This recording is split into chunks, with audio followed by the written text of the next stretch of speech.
11장 25절에서 마지막 절까지 보겠습니다. 로마서 11장 25절에서 마지막 절까지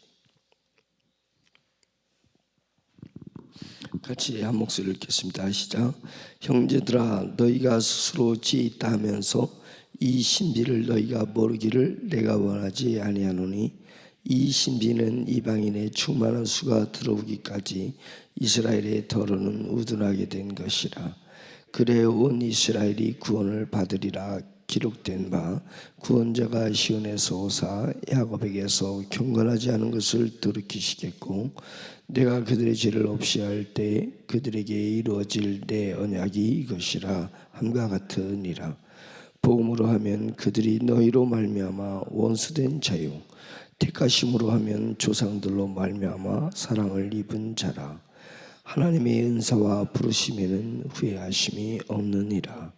너희가 전에는 하나님께 순종하지 아니하더니 이스라엘이 순종하지 아니하므로 이제 국류를 입었느니라.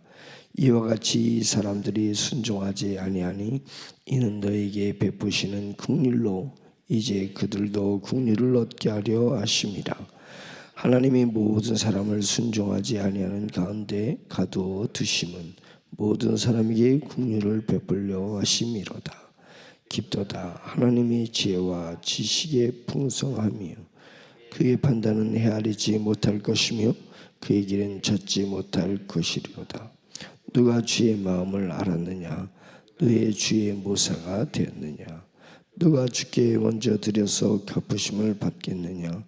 이는 만물이 주에게서 나오고 주로 말미암고 주에게로 돌아갑니다. 그에게 영광이 세세히 있을지어다. 아멘.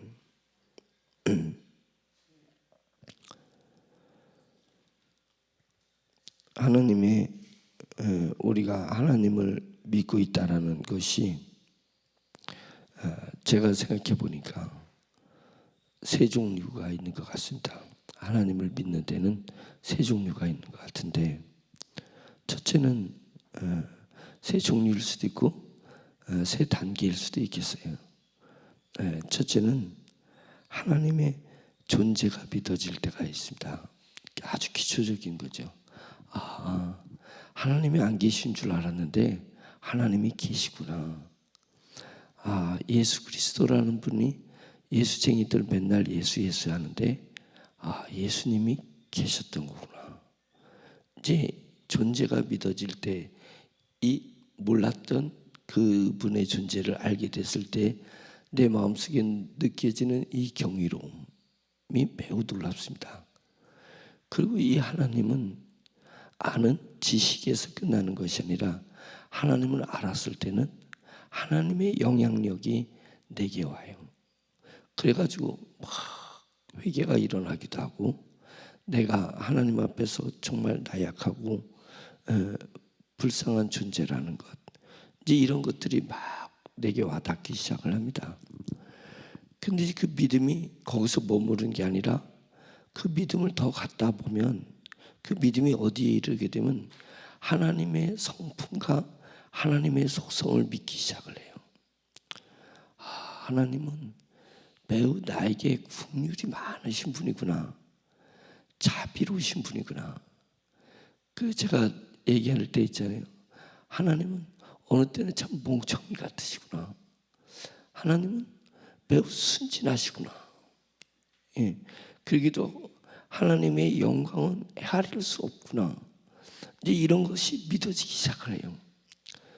하나님의 존재가 믿어졌을 때보다 하나님의 성품이 믿어질 때 내가 담대함을 갖기 시작을 해요. 세상을 이기는 이김이 이제 거기서부터 나와요. 세상 사람들이 나를 사랑해 주지 않았는데 내가 별로 관여하지 않아. 왜냐면 나는 하나님의 나를 사랑하시는 그분의 성품을 깨닫고 있기 때문에 세상의 사랑에 갈급하지 않아요. 하나님의 그 심령의 부요함을 내가 아니까 내가 세상의 부여를 별로 쫓고 싶은 생각이 안 들어요. 그러니까 이제 이 믿음이 점점 하나님의 속성과 하나님의 성품을 알아가는 믿음으로 바뀌더라고요. 그 다음에는 뭐가 이루어지냐면 하나님의 역사를 믿기 시작하는 거예요. 하나님의 역사를 믿기 시작해. 하나님의 역사를 믿으면 내가 벼랑 끝에 설 때, 사망의 음침한 골짜기를 걸어갈 때도 내가 담대해야 할 수 있습니다. 그리고 내게 주어진 하나님의 소명, 미션이 하나님께서 나를 통해서 이루어 가시겠구나 라는 것을 알게 되는 것입니다. 이제 하나님의 역사는 매우 의미 있는 얘기입니다. 우리가 하나님의 역사라고 하니까 하나님이 선교를 어떻게 이루어 가시는지, 구원받은 사람을 어떻게 구원하시키는지, 그 다음에 하나님의 백성들을 어떻게 사용하셔서 큰 하나님의 사역을 만들어 가시는지, 이제 이렇게 외향적인 것에 하나님의 역사를 국한시키게 되면, 그러면 또 신앙의 딜레마가 와요. 무슨 딜레마가 오냐면, 저는 배운 것도 없고요, 저는 가진 것도 없는데 하나님께서 나를 불러주셔서 교회까지는 왔어요. 그래서 내가 하나님의 존재를 알게 됐어요. 그러다 보니까 내 신앙이 점점 더 믿음이 깊어져서 하나님의 성품을 알기 시작했어요. 그런데 나는 하나님의 사역에 내가 관여하지 못하는 것 같아요. 선교에 관여하지도 못하고 교회 부흥에 관여하지도 못하고, 그게 하나님의 믿음이, 하나님의 역사까지 믿음이 가게 되는데, 하나님의 역사가 왠지 나랑 동떨어진 것 같은 느낌이 있을 때가 있어요. 그러니까 그것은 믿음의 세 번째 단계에서 하나님이 역사하심에 대해서 저는 잘못 알고 있다고 생각하고 있습니다. 하나님이 정말 역사하고 싶은 것이 이 우주를 만드신 분이 정말 뻔뻔하게 이 우주의 질서를 깨는 것이 하나님의 사역일 것 같으세요? 하나님은 질서를 만드신 분이기 때문에 어쩌면 우리가 자꾸만 기도하는 것은 하나님이 질서를 좀 깨주세요 라는 거예요. 질서를 만드신 분에게 질서를 깨달라는 거예요. 법을 제정하고 법을 지키는 사람에게 법을 깨달라는 것이 얼마나 어불성설이고 얼토당토한 일이겠냐. 하나님은 우리가 먹는 것을 잘못 먹으면 병이 생기는 질서를 만들어 놓으셨어요. 하나님은 땅에 있는 동안에 내가 노동을 하지 않고 땀을 흘리지 않으면, 노동과 땀을 흘리지 않으면 내 몸이 망가지거나 내 환경이, 내 가정이 깨질 수 있는 질서를 만들어 놓은 거예요. 이 사회는 사람들이 모여서 사는 사회이기 때문에 이 사회에서 지켜야 될 그 질서를 하나님이 만들어 놓으신 거예요. 이 우주도 철저하게 하나님이 만들어 놓은 질서대로 움직이고 있는 것입니다. 질서대로 움직이는 것이 하나님의 역사거든요. 몸 관리 못한 사람은 아픈 것이 하나님의 역사예요. 그래서 그 사람이 다시 몸을 회복하기 위해서는 질서 안에 들어와서 자기를 철저히 절제하고, 먹지 말아야 될 것을 먹지 말고 먹어야 될 것을 먹고, 운동해서 근육을 키워야 될 것을 근육을 키워야 되는 거예요. 그것이 하나님의 역사란 말이죠. 이 땅에 만들어진 하나님의 역사예요.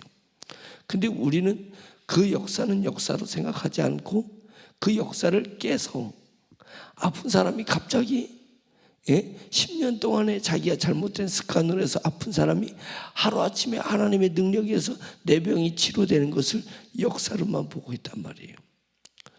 우리가 신앙생활하면서 성도들이 그런 쪽으로 성도들을 몰고 가게 된다면, 우리 크리스천들이 자꾸만 그런 쪽으로 몰고 간다면, 나는 한 번도 하나님의 역사를 경험한 적이 없어요, 이렇게 나올 수가 있어요. 그리고 자꾸만 그런데 외형적인 것에 우리가 마음을 쏟을 수 있으니까 한 번도 평생에 체험하지 못하는 게 있습니다.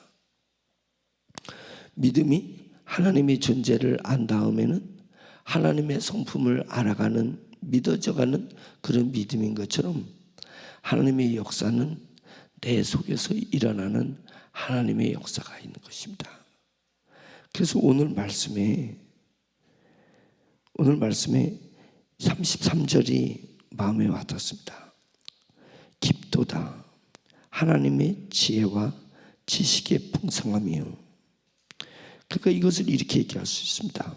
깊도다 하나님의 지혜와 하나님의 지식과 하나님의 풍성함, 부유함이요. 하나님의 부유함이요. 하나님의 판단은 헤아리지 못할 것이며 그의 길은 찾지 못할 것이로다. 누가 주의 마음을 알았느냐. 제가 여기서 나열된 단어들을 통해서 은혜를 받습니다. 깊도다. 하나님의 지혜가 매우 깊다. 하나님의 지식이 매우 깊고 하나님의 부유함, 풍성함이 매우 깊고 하나님의 마음이 매우 깊다. 이것입니다. 우리가 하나님을 믿으면서 하나님의 역사라 얘기하는 것은 뭐냐면 하나님의 지식의 깊음이 내 안에서 들어와 있냐. 하나님의 지혜의 그 깊으시고 하나님의 그 부요가 내 마음속에서 지금 실현되고 있느냐. 하나님의 마음이 내 마음에 껌딱지 이렇게 붙듯이 아니면 융화되듯이 내 마음에 하나님의 사랑이 내 마음에 와서 이렇게 붙어져 있냐. 믿음의 가장 중요한 믿음이 뭐냐면 하나님의 존재를 믿는 믿음, 하나님의 성품을 믿는 믿음도 매우 중요한 믿음인데 그 하나님이 내 내면에서 실현되고 있느냐가 가장 중요한 믿음일 것입니다. 이것이 성숙한 사람의 믿음이에요. 하나님의 지식이 내 안에, 지식의 깊음이 내 안에 들어오고 있어서 내가 깊어지는 것입니다. 하나님의 지혜가 내 안에서 깊이 역사하니까 비로소 내가 깊어지는 것입니다. 하나님의 마음이 깊으신 하나님의 마음이 내 안에 들어와서 실현되니까 나도 모르게 내가 깊어지는 것입니다. 그래서 영성이라는 것은 산처럼 높아지는 것이 영성이 아니라 그랬잖아요. 영성은 깊어지는 것입니다. 깊어지는 것입니다. 어쩌면 내가 깊은 영성이 있어서 하나님의 은혜가 호수처럼 바다처럼 내 안에 고이는 것일 수 있는데 실제는 그 영성의 깊이가 하나님의 역사거든요. 하나님의 역사를 내가 믿게 되는 거거든요. 그래서 믿음으로 말미암지 않고 되어지는 것이 없습니다. 영의 세계에서 믿음으로 말미암고 되어지는 게 없어요. 하나님의 존재도 믿음이 아니면 볼 수가 없어요. 하나님의 성품도 믿음이 아니고는 성품을 알 수가 없어요. 배워서 아는 게 아니에요. 믿어서 아는 거예요. 믿어서 하는 거예요. 마찬가지로 하나님의 성품을 믿었을 때 알아져요. 그러니까 하나님의 깊은 지식이 내한테 왔을 때 내가 깊어지는 거예요.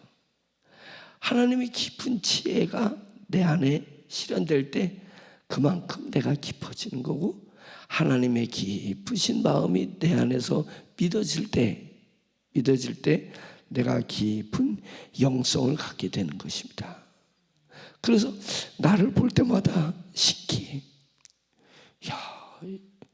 하나님의 역사가 내 안에서 일어나고 있구나. 역사가 일어나고 있구나. 그래서 남들이 볼 때는 저 성도는 일어나는 기적도 한 번 없고 집안이 뭔가 반전되는 것도 하나 없고 아픈 것은 그대로 저 사람은 아프기만 하고 가난한 사람은 계속 가난하기만 하고 그래서 교회에서 뭔가 어떤 임팩트 있는 어떤 사역이 진행될 때 한 번 동참하지도 못하고 왜? 끼니를 위해서 노동자가 언제 쉴 시간이 어디 있어요? 쉴 시간이 없습니다. 쉴 시간이. 아파도 쉬지 못해. 그런데 어떻게 교회의 사역에 동참할 수 있겠냐고요. 그러니까 참 저 사람은 예수님은 잘 믿는데 새벽 예배도 나오고 기도할 때도 기도하고 가는데 저 사람은 하나님의 역사에는 동참하지 못한 사람이구나. 그래서 하나님 나라 갔을 때 받을 상급이 별로 없겠구나 라고 생각하는데, 그것이 정말 착각인 것입니다. 그건 착각이에요. 그 믿음의 영성 있는 사람이 자기 속에 하나님의 자신을 드러내는 것이 역사입니다. 그것이 사역인 거예요. 하나님이 하고 싶어하는 것이 내 속에 하나님의 존재, 깊은 하나님의 지혜와 지식과 하나님의 부여와 하나님의 마음이 내 안에 실현되는 것이 하나님이 하고 싶은 사역인 거예요. 하나님이 이루고 싶은 사역이에요. 이 우주는 그냥 말씀으로 만들어 버렸기 때문에 하나님의 말씀으로 다 할 수 있어요. 근데 이 사람은 하나님의 말씀으로 그렇게 하지 않아요. 신기한 게 이 사람이에요. 다르게 얘기하면 하나님이 가장 어려워하는 게 사람이에요. 다루기 하나님이 정말 이 우주보다 한 사람을 다루기를 어려워하는 거예요. 다루기를 어려워하는 거예요. 망나니 자식이 어느 기업가에게 망나니 자식이 있다고 생각해 보세요. 아니면 어느 권력자에게 망나니 자식이 있다고 생각해 보세요. 그 권력자는 왜 권력자가 됐냐면 정치를 사람을 잘 다루는 능력이 있기 때문에 권력자가 된 거예요. 어떤 기업가는 돈을 잘 다루기 때문에, 돈과 사람을 잘 다루기 때문에 그 사람은 기업가가 된 거예요. 그 사람에게 망나니 자식이 있다면 그 사람에게 가장 어려운 것이 뭐냐면 자식 하나가 가장 어려워. 이 사람에게 이놈의 사랑이라는 게 없다면 버려버리면 돼. 버리고 새로 쓰면 돼. 권력자가 충성하지 않는 자기 조직원이 있다면 버리고 충성하는 조직원을 더 씀으로 인해서 조직을 강하게 해나가는 것입니다. 기업가가 그 기업의 이윤을 위해서 필요 없다고 한 사람을 빨리 쳐내면서 필요한 사람을 더 등용함으로 인해서 기업을 키워나가는 것입니다. 그런데 기업가라 하더라도 권력자라 하더라도 망나니 자식은 어떨 거예요? 저건 내 피부치고 저건 내 마음이에요. 내 마음이 가 있는 거예요. 저는 버릴 수가 없어. 이건 버릴 수가 없어요. 왜냐면 그동안에 저놈에게 나와 내 집사람이 저에게는 내 감정이 있어. 저기에 내 감정이 있어요. 내 희생의 흔적이 있단 말이죠. 희생의 흔적이 없어서 저걸 못 버리는 거예요. 그러니까 하나님께서 가장 다루기 힘들어하시는 게 사람이에요. 사람. 그래서 하나님은 이 우주, 하나님이 이 엄청나게 위대하게 만들어낸 이 우주에다는 하나님의 감정을 별로 안 썼는데, 이 사람을 상대해서는 구약에서 보면 하나님이 일어섰다가 앉으셨다가 바깥으로 뛰어나가셨다가 들어오셨다가 안절부절하는 거예요. 구약에서 우리가 볼 수 있는 건 뭐예요? 하나님이 사람 때문에 어쩌지 못하는 모습이 구약에 있는 거예요. 어쩌지 못하는 모습이. 분노하셨다가 용서하셨다가 삐지셨다가 나는 삐지신다 하셨잖아요. 질투한다는 게 뭐예요? 삐진다는 거잖아요. 질투하셨다가 인생이 무엇이길래, 우리 같은 인생이 무엇이길래 하나님이 이 우주를 상대로 해서는 그 마음에 조금밖에 안 쏟는데 이 한 사람을 통해서는 불안하시기도 하시고 송아지가 막 뛰어나듯이 내가 주님이 마음이 깊으실 때는 막 들고 뛰시는, 그가 나로 인하여 기쁨을 감추지 못하며, 하나님이 나 때문에 기쁨을 감추지 못해서 송아지가 막 뛰듯이 밖에 나가서 이렇게 뛰시냐 이거예요. 하나님이 가장 다루기 힘든 것이 사람입니다. 왜요? 우리를 향한 그분의 사랑이 헤아릴 수 없기 때문에 그렇습니다. 그래서 하나님에게 가장 중요하게 생각하는 사역이 뭐냐면 이 사람에게 하나님의 형상을 넣어주는 거예요. 그래서 깊도다. 하나님의 지혜가 깊고 하나님의 지식이 깊고 하나님의 풍성한 부요함이 깊은 거예요. 그리고 누가 하나님의 마음을 알았겠냐? 그래서 누가 그의 모사가 됐겠냐 이게요. 우리가 하나님을 배워서 어떻게 하나님을 알겠냐 이게요. 하나님께서 내게 하나님의 사역을 시작하신 것입니다. 그러니까 가난한 사람, 건강한 사람, 권력 있는 사람, 여러 부류의 사람들이 있는데 하나님은 공평하신 거예요. 그런 거 다 필요 없어요. 부자가 때문에 하나님의 일을 많이 한다고? 그거 다 필요 없어요. 지식이 많기 때문에 하나님의 사역에서 내 지식을 발휘한다고? 그거 하나님 볼 때 껌도 아니에요. 그런 거. 근데 우리는 그것을 너무 중요하게 생각하는 사역으로 볼 뿐이에요. 하나님이 정말 중요하게 생각하는 것은 가난한 자나 부한 자나 아픈 사람이나 건강한 사람이나 권력자나 비권력자나 지배받는 사람이나 하나님은 그거랑 상관없이 우리 내면에 하나님의 깊은 지혜와 하나님의 깊은 지식과 하나님의 깊은 부요하심과 그분의 마음을 실현시키기를 원하는 것이 하나님의 가장 큰 사역입니다. 그것이 하나님의 가장 큰 사역이에요. 그 사역에 내가 믿음으로 동참하고 있습니까? 그 사역에 믿음으로 동참해야 돼요. 그것이 하나님 나라에서의 상급인 거예요. 하나님의 나라의 상급이에요. 그러면 외형적인 것은 그냥 하나의 현상일 뿐인 거예요. 있어도 그만이에요. 없어도 그만이에요. 그런 거예요. 그래서 35절에 이런 말씀이 있습니다. 누가 하나님께 먼저 드려서 갚으심을 받겠느냐.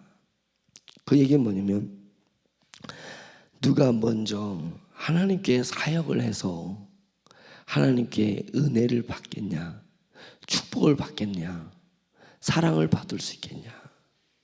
그겁니다.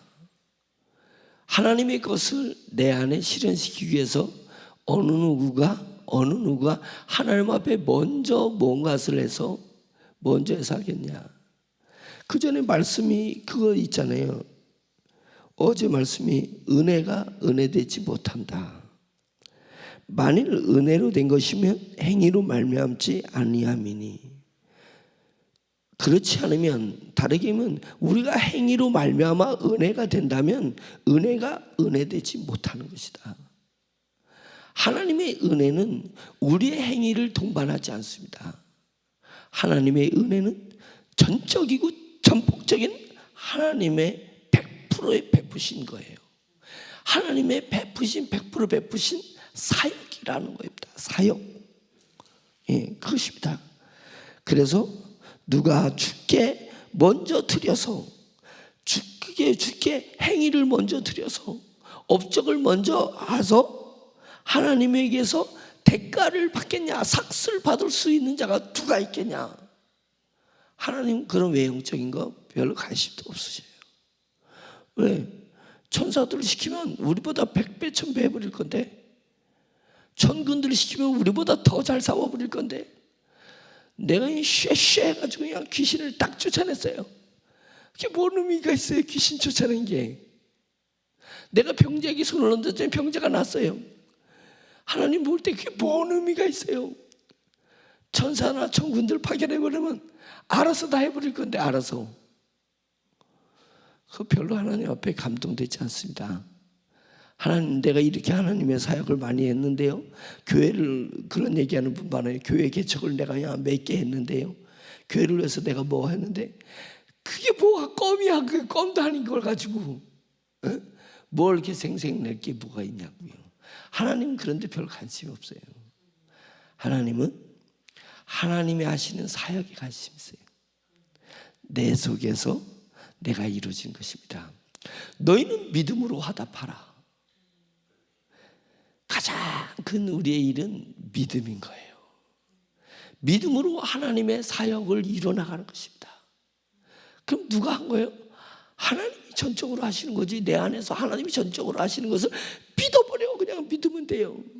그러니까 믿었으니까, 믿음으로 한 이루어진 사역이니까 대가를 바라지 마라 이게요. 어떻게 대가를 바라요? 내가 한 게 없는데, 난 믿기만 한 건데 내 안에서 깊도다 하나님의 지혜와 지식과 부요함이요, 그의 판단은 헤아리지 못할 것이며 그의 길은 찾지 못할 것이로다. 내가 어떻게 그분의 지혜를 헤아려서 내가 거기 가서 일을 할 것이고, 어떻게 그의 길을 찾아서 그 길을 내가 걸어갈 수 있으랴. 이거는 이루 헤아릴 수가 없는 것입니다. 이게 깊은 것입니다. 그 깊은 것이 하나님이 내 안에서 사역을 하시는 거예요. 매우 귀중한 사역입니다. 이것까지 우리가 믿어져야 되는 것입니다. 이것을 복음이라고 하는 거예요. 내 안에서 하나님의 사역이 시작까지 믿어진 그 믿음을 가져야 내게 능력이 있는 것입니다. 세상을 이기는 힘이 있는 것입니다. 그래서 하나님이 복음을 믿는 그 믿음, 복음이 내 안에서 실현되는 그 능력, 그것으로 그리스도인들은 나가는 것이고, 그걸 가지고 나가는 그리스도인을 세상이 감당할 수 없다고 하는 것입니다. 외부에 별 관심 없는데 세상이 나를 어떻게 감당하겠어요? 세상이 나를 감당할 수 없습니다. 36절, 이 세 가지의 믿음을 가진 사람, 하나님의 존재를 믿었어요. 하나님의 성품을 믿어가요. 하나님의 역사를 믿어가는 이런 사람에게는 이렇게 나옵니다. 36절, 이는 만물이 주에게서 나오고 주로 말미암고 주에게로 돌아감이라. 그에게 영광이 세세히 있을지어다. 아멘. 이것을 다시 바꿔보겠습니다. 우리의 개인적 고백이 돼야 되잖아요. 하나님의 말씀은 나의 고백으로 다 승화시켜야 되는 것입니다. 나의 고백으로 승화시켜야 돼요. 그래서 방언을 받는 사람이 방언을 오래 해야 되는데 육체의 한계에 봉착할 때가 있잖아요. 육체는 무슨 한계에 봉착하냐면 시간의 한계에 봉착해요. 시간의 한계. 그 얘기 뭐냐면 1시간쯤 가면 한계와 너무 많이 한 거 아니야? 기도를 이렇게 한계를 스스로 만들어내요. 왜? 이 육체는 시간의 제약을 받기 때문에 그래요. 근데 그것을 넘어가는데 좋은 게 뭐냐면 성경을 방언으로 읽으세요. 저는 그것처럼 좋은 게 없다고 생각하는 사람입니다. 성경을 방언으로 읽으세요. 그러면 시간 가는 줄도 몰라. 재밌어요. 네, 재밌어요. 그리고 언어가 또릿또릿해지기 시작해요. 그리고 또릿또릿해지고요. 그 다음에 믿음이 구체적으로 믿음이 생기기 시작합니다. 구체적으로 믿음이 생기기 시작해요. 그래서 그리고 그 성경이 나의 고백이 되는 것입니다. 방언으로 기도해 보세요. 나의 고백이 되는 거예요. 그러니까 이 말씀이, 이는 내가 전영철이 주님에게서 나오고 전영철이 주님으로 말미암은 것이고 전영철은 주님께로 돌아갑니다. 그에게 영광이 세세에 있을지어다. 나로 말미암아서, 이 전영철로 말미암아서 하나님에게 영광이 세세에 있을 것이다. 멋진 고백 아니겠습니까? 신앙의 고백처럼 이렇게 멋진 고백이 어디 있을까요? 내가 주님에게서 나왔어요. 나는 주님으로 말미암아서 내가 생긴 거예요. 내 영적 자아는 세상의 도움을 받은 거 아닙니다. 나는 세상에 비친 자가 아니에요. 내가 왜 세상에 비쳐가지고 세상에 뭘 해야 돼요? 나는 비쳐서 세상에서 사는 게 아니에요. 나는 소명감으로 세상을 사는 거예요. 내가 만나는 사람한테 비친 게 뭐가 있냐고요. 나이 다 되면 나로 말미암지 않고 하나님의 은혜로 말미암은데, 나는 하나님으로 말미암아서 내 존재를, 나의 정체성은 철저히 하나님으로 말미암아서 내 정체성이 만들어져 있습니다. 만들어져 있어요. 누가 나한테 아부한다고, 누구한테 나한테 더 준다고 해서 그 사람을 더할 나이인 게 아니에요. 그래서 내가 그 사람에게 책임을 갖고 하는 것이 아니라 소명으로 하는 거예요. 소명으로. 다 소명이에요. 나는 그에게 베풀고 있는 거예요. 모든 것을 베푸는 것입니다. 나는 그가 나에게 주는 것을 필요치 않아. 나는 하나님으로 말미암아 만족한다. 그래서 나는 하나님으로 말미암아 하나님에게서 왔고 하나님으로 말미암은 것이고 나는 하나님께로 돌아갈 거예요. 그래서 나로 말미암아서 하나님이 영광이 세세토록 있을 거예요. 이런 고백을 할 수 있기를 간절히 축원합니다. 하나 더 얘기를 하면 나의 삶도 주님에게서 나온 것이다. 고백을 해야 돼요. 지금 내가 사는 나의 삶이 남편 때문에 나온 게 아니고 아내 때문에 나온 게 아니고 그 어떤 사기꾼 때문에 나의 삶이 나온 게 아니에요. 나의 삶은 나를 정말 부담스러워 하시고 정말 나를 다루기 어려워서 정말 뭔가 감정을 쏟고 계시는 만왕의 왕 대신 만유의 주 대신 우리 하나님이 나에게 주신 삶이에요. 내 삶이 껌도 아닌 그런 사람들 때문에 내 삶이 만들어졌다고 생각하는 거예요? 그 정도로 하나님이 나약하다고 생각하시는 거예요? 아닙니다. 내 삶은 철저히 하나님이 만들어 주신 거예요. 내 삶은 하나님에게서 만들어진 존귀한 삶인 거예요. 내가 내 삶에 1%도 부인하고 싶지 않아요. 1%도 부인하고 싶지 않아요. 하나님은 환경의 소스를 동원해서 나에게 삶을 주신 것입니다. 내가 고백하는 것은 100% 내 삶은 하나님에게서 주어진 것이다. 이 믿음을 고백할 수 있어야 된다. 내 삶은 하나님의 깊은 지혜와 깊은 지식과 깊은 부여와 그 깊으신 마음에 의해서 내 삶이 만들어진 것이다. 그리고 내 삶은 이 땅에서 죽음의 바다를 건널 때 묻혀지는 것이 아니다. 다 없어질 것이 아니고 내 삶은 고스란히 하나님께로 가지고 갈 거다. 멋지잖아요. 이게 종말적 신앙이잖아요. 내 삶이 왜 땅에다가 놔두고 갈 거예요? 하나님 나라가 이 땅에 와 있는데 내가 세상을 사는 것이 아니라 나는 하나님의 나라를 사는 것이. 그렇기 때문에 하나님 나라를 살기 위한 나의 삶을 하나님이 나에게 주셨습니다. 저는 이 땅에서 하나님 나라를 살아가는 거지 세상을 살아가는 것이 아닙니다. 하나님 나라를 살면서 세상으로 소명을 향해서 갈 뿐인 거예요. 그러니까 내 삶은 다 없어질 거 없어. 나는 땅에 버리고 갈 것이 없어요. 내 삶은 온전히 하나님께로 가지고 갈 거예요. 그래서 내 삶을 통해서 하나님이 영광이 세세토록 있을지어다. 아멘. 이 고백이 있어야 될 거 아니냐 이거예요. 이 정도에 이르르면 사도 바울은 이 정도 영성을 가지고 계신 분이에요. 근데 이 정도는 더 깊을 거예요. 로마서를 보면 볼수록 사도 바울이 왜 이런 고백을 했는지를 느끼면, 영으로 느끼면 아이고 한참 쫓아가야 되겠네. 한참 쫓아가야 되겠네. 그분이 느끼는 그 하나님의 그 깊은 지혜와 지식과 부여함을 나는 아직도 알 수가 없으니까 나도 더 빨리 깊어져야 되겠네. 그러니까 믿음으로 주님 앞에 주님의 사역을 믿음으로 받아들이면서 나가는 것입니다. 그러니까 삶의 불평함이 뭐가 있을 수 있어요? 삶의 불평함이 뭐가 있을 수 있겠냐? 그것은 믿음으로 하지 않아서 오는 현상입니다. 믿음으로 하지 않은 현상.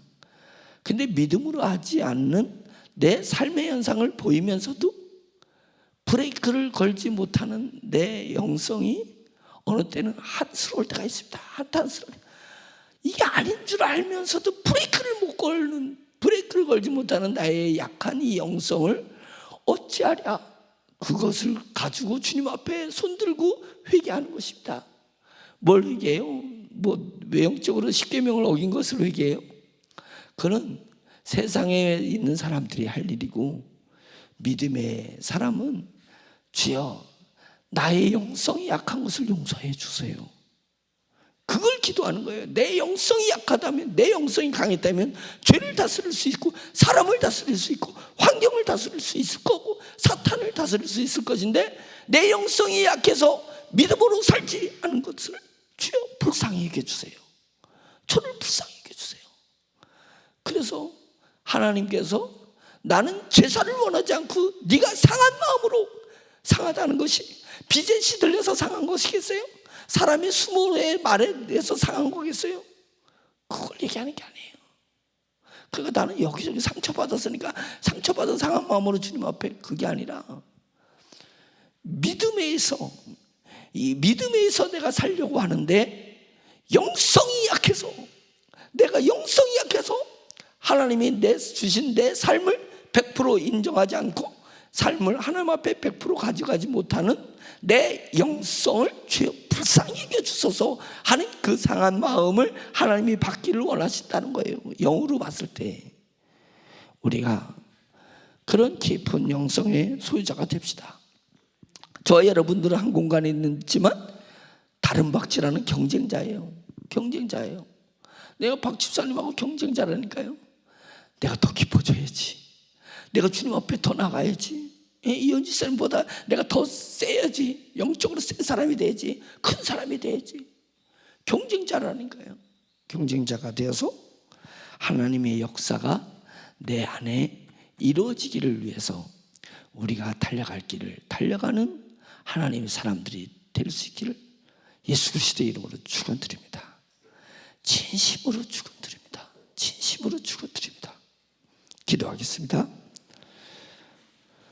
말씀을 생각할 때마다, 말씀이 느껴질 때마다, 말씀이 내 영성에 들어올 때마다 하나님 앞에 나의 약함을 드러내지 않을 수가 없어서 오로지 주여 손들고 주님 앞에 나아갑니다.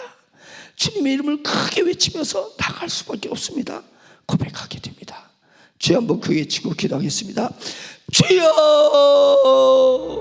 할렐루야. 전능하신 하나님 아버지, 주여 주님의 은혜를 감사합니다. 이 미련하고 연약한 종이지만 사도 바울에게 주셨던 성령의 감동을 이 종에게도 허락하여 주셔서 종이 느낄 수 있게 해주셔서 감사합니다. 하나님, 종의 영으로 느껴서 성도들에게 주셨습니다. 이 말씀을 듣는 모든 성도들의 주님 그 안에서 영성의 하나님의 역사가 오늘도 더 실현될 수 있도록 도와주시옵소서. 하나님으로부터 왔고 하나님으로부터 말미암고 하나님으로 돌아갈 수 있는 우리 자신과 우리의 삶이라는 것이 하나님이 인정하게 해주시고 믿게 해주시고, 그래서 하나님의 사역을 내 안에서 이루어지는 하나님의 사역을 믿을 수 있도록 도와주시옵소서. 내 안에서 이루어지는 하나님의 나라와 역사가 바깥에서도 비춰지게 될 줄로 믿습니다. 오 전능하신 하나님 아버지, 내 안에서 하나님의 역사가 이루어진다면 제 밖에서 이루어지는 모든 일들은 성령께서 천사를 보내실 거고 성령께서 천군들을 보내고 하나님의 백성들을 보내셔서 하나님 능히 이루어가시고 만들어가시고 세워져 가게 하실 줄로 믿습니다. 하나님의 사역은 노동이 아니라 주님의 행위가 아니라 오로지 은혜로 되어진 것을 하나님 고백합니다. 믿음으로 이루어지는 것입니다. 믿음으로 이루어지는 것입니다. 믿음으로 먹는 것입니다. 믿음으로 쓰는 것입니다. 믿음으로 일하는 것입니다. 믿음으로 사역을 하는 것입니다. 믿음 아니고는 아무것도 하지 말게 도와주시옵소서. 오직 그리스도인은 믿음으로 말미암아 살리라. 주님의 말씀을 마음 깊이 새기고 또 새겨서 믿음 외에는 아무것도 하지 말게 없소서. 노력하는 자가 되지 말고 충성하는 자가 되게 해주시옵소서. 하나님 아버지, 하나님의 은혜를 많이 깨달아서 그 은혜에 보답하며 본능적으로 내 몸이 나가 열심하게 하시고 본능적으로 하나님 아버지 내 마음이 나가서 충성하게 없어서 하나님 아버지 망신 주저함도 없고 하나님 아버지 어르치 열심으로 죄를 감당할 수 있도록 하나님이 인도하여 주십시오. 내 주 하나님 도와주시옵소서. 주여 도와주시옵소서. 오 할렐루야. 하나님 아버지 도와주시옵소서. 우리 세종처럼 성도를 주여 붙들어 주시고 저들의 믿음이 하나님의 존재를 믿고 우리 성도들이 하나님의 성품을 많이 알아가게 해주시고 우리 심령 안에 역사하시는 하나님의 사역을 믿음으로 제어할 수 있도록 주여 인도하여 주십시오. 간절히 원하오니 성령님이 도와주시옵소서. 이 새벽에 불이 붙게 없소서. 우리 심령에 불이 붙게 해주시옵소서. 그래서 심령의 불이 바람을 타고 성령의 바람을 타고 다른 교인에게 역사하고 하나님 아버지 내 지역에 하나님 아버지와 전국의 전 세계로 하나님 아버지 나갈 수 있도록 주여 인도하여 주시옵시고